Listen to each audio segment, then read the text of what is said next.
لوگ آکسیجن سے سانس لیتے ہیں لیکن مسلمان حضور کی محبت سے سانس لیتے ہیں.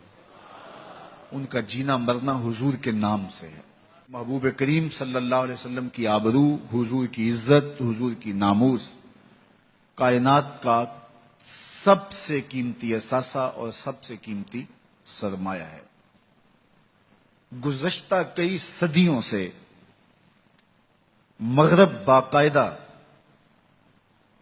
تحریک کے طور پہ حضور علیہ السلام کی ناموس پہ حملہ آور ہے، لیکن گزشتہ ایک عشرے سے بہت زیادہ اس میں شدت پیدا ہو گئی ہے اور آقا کریم علیہ السلام کی ناموس اور حضور کی آبرو پر وہ مختلف ذرائع سے حملہ آور ہو رہے ہیں.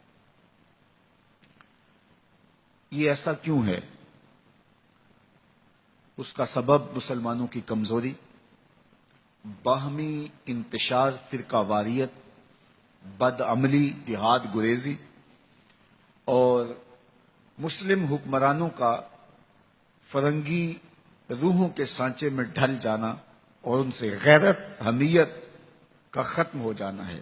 وہ ہمیں اس پوزیشن میں لانا چاہتے ہیں کہ ہم اس کو گوارا کر لیں اور اس کو برداشت کر لیں، اور امت اگر اس کو گوارا کر لیتی ہے تو پھر اس کا وجود مٹ جاتا ہے. 56-57 اسلامی ملکوں کے حکمران بے غیرتی کی چادر اوڑے سوئے ہوئے ہیں.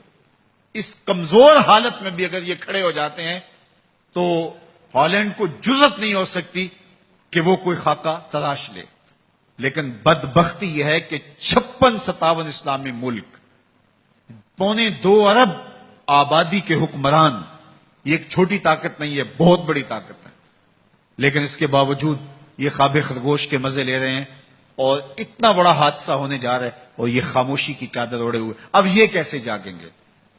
تو ان کو عوام سے بیداری ملے گی. عوام جب ان کے خلاف کھڑی ہوگی، پوری قوت کے ساتھ احتجاج ریکارڈ کروائے گی، تو یہ ایک میسج ہے کہ مت سمجھنا کہ یہ چند لوگوں کا مسئلہ ہے، یہ 2 ارب مسلمانوں کا مسئلہ ہے. وہ سب کچھ گوارا کر سکتے ہیں، اپنے آقا کی ناموس پہ حملہ گوارا نہیں کر سکتے ہیں.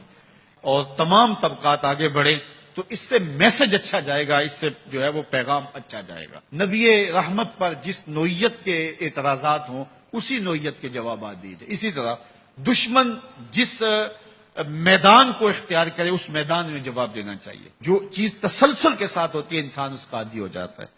تو مغرب یہ سوچتا ہے کہ اس تسلسل کے ساتھ اہانت رسول کرو کہ یہ مسلمان عادی ہو جائیں، اور جب یہ عادی ہو جائیں گے اور اس کو بھی اگر یہ برداشت کر لیتے ہیں تو بطور مسلم ان کا وجود ختم ہو جائے گا.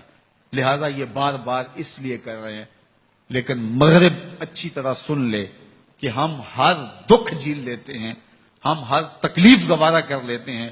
ہماری کمزوریاں، ہماری مداحنتیں، ہمارا بہت کچھ بہت امور میں ہے، لیکن حضور علیہ السلام کے نام پر کبھی بھی یہ امت کمزور نہیں ہوئی. اس امت نے عمل میں تو کمزوری دکھائی ہے، اس امت میں اور معاملات میں تو کمزوری دکھائی ہے، لیکن جب ان سے عشق رسول کا امتحان لیا گیا تو یہ پورے 100 نمبر لے کے پاس. تو اس لیے مغرب کو اپنی ان حرکتوں سے، ان مکروہ حرکتوں سے باز آنا چاہیے اور ہمارے حکمرانوں کو غیرت کا سبق پڑھنا چاہیے اور پوری طرح کھڑے ہونا چاہیے اور پوری طرح قوت کے ساتھ میدان عمل میں موجود ہونا چاہیے.